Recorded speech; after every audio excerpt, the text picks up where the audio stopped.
You see, in Africa especially, religion has been so warped that the idea of religion, especially in Africa, is built on prosperity. The reason religion is popular in Africa is largely due to the fact that there is poverty in the land. I'm not just talking about poverty of resources, I'm also talking about poverty of knowledge. The average African man does not read, so you can come and tell him anything. Because of the lack of scriptural understanding in Africa, that is why foolishness is prospering in the name of religion. And one of such foolishness is that the first thing responsible for your poverty is Satan. The Bible never says that.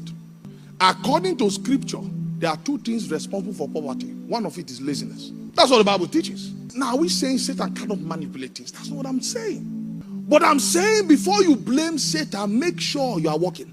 Make sure there is something you are doing. I'm not saying spiritual wickedness cannot exist to wage war against someone. But what I'm saying is that the aim of spiritual wickedness is not your pocket, it's your soul.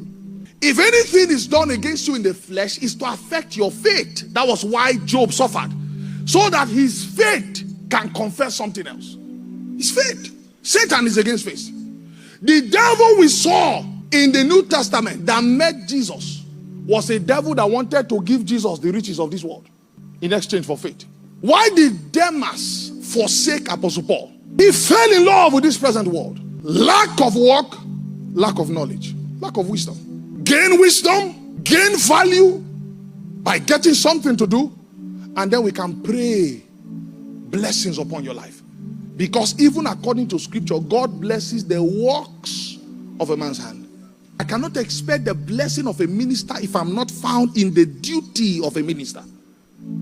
Imagine me just lying down at home and saying God has called me to be an international man of God. And I just lie down there and I just expect sister this to bring this and give me. What input have I put in? What value have I delivered? A lot of prophetic ministries in quote. This is what they ride on. And the whole Sunday will be dedicated to prophesying wealth that an unbeliever doesn't need prophecy to get. Can't we even mature to understand that these things do not work? Am I saying blessing the people is not God's wish? No, that's not what I'm saying. It is in God's heart to bless us. It is in God's good will to bless us. But I'm saying God does not bless you in laziness.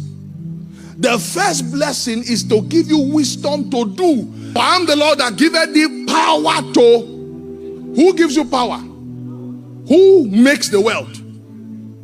Are we together? Who gives me the power, sir? Now, how does God give a man power?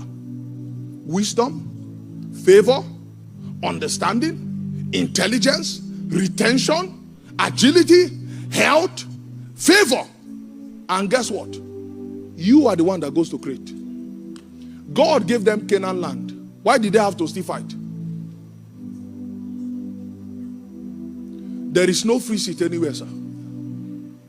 That your promotion, that place you are praying God should take you to, someone's already sitting there. But because we do not study, we do not interact with wisdom, we run with knowledge, and then we begin to claim things that will never work.